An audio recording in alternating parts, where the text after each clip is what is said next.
If you're looking to feel good, to perform good, and to be your best, and to increase your long-term health and athleticism, make sure that your resistance training program has metabolic conditioning. We usually put metabolic conditioning at the end of the workout, mostly because we want to keep your nervous system fresh to do other things such as your strength work and such as your power work. But once we've done all that, we can start working on the metabolic systems that actually help and augment and increase your work capacity or your movement capacities. In humans, we have different types of fibers for long distance running, fibers for middle distance running, and then fibers for explosive exercises. And we want to work the whole spectrum. And the best way to work them and condition them is through this metabolic conditioning. Now, how do you do that? You want to start working at a 2-to-1 ratio, meaning you work for 20 seconds and you rest for 10 seconds. Make sure that you don't start off too quickly when you're doing this, because you can get injured or you can overtrain or you can get hurt while you're doing it. While you're doing this, focus in on quality and your breathing. If you start getting wonky with the way that you're doing things, you'll not only muscle memory bad movement patterns, but you can also accumulate trauma and injury. What we want you to do is, when you first start, maybe take a big gulp of water, a big mouthful of water, and do your metabolic conditioning. And that will ensure that you don't exceed your capacity to breathe. We'll show you some examples of doing these. Most of the times that they're full body exercises and they're pretty high intensity. Start out only doing maybe 1 or 2 sets. On the days that I'm tired or fatigued, I might not do my metabolic conditioning. Metabolic conditioning should only be when you're feeling fresh, when you got a good night's sleep, when your nutrition's dialed in, when your overall stress is lower. That's when you really hit the metabolic conditioning.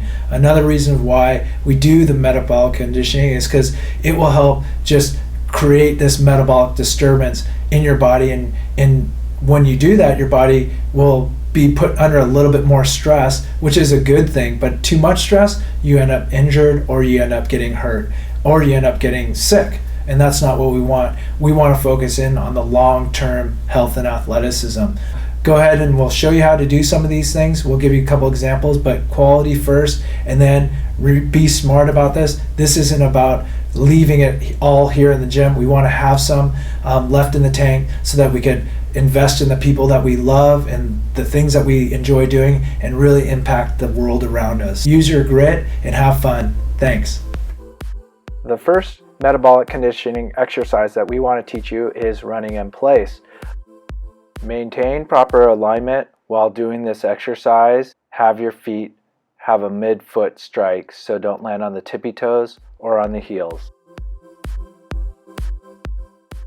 Air squats are another great exercise for you to perform for your metabolic conditioning.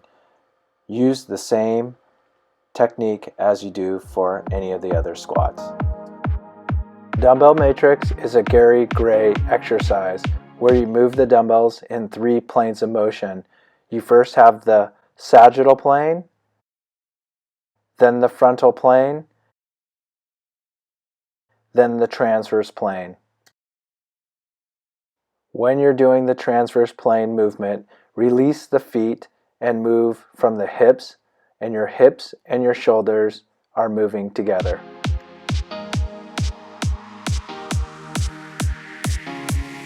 The last exercise that you can do is your push-up. Begin with having 2 pads underneath there so you can limit the range of motion. If you start to feel a little stronger or no pain, you could go down to 1 pad, and then eventually, if you want, you could go down to no pad. It is important for you to remember that quality is the first priority, then your conditioning. Please stop if you have poor form or pain.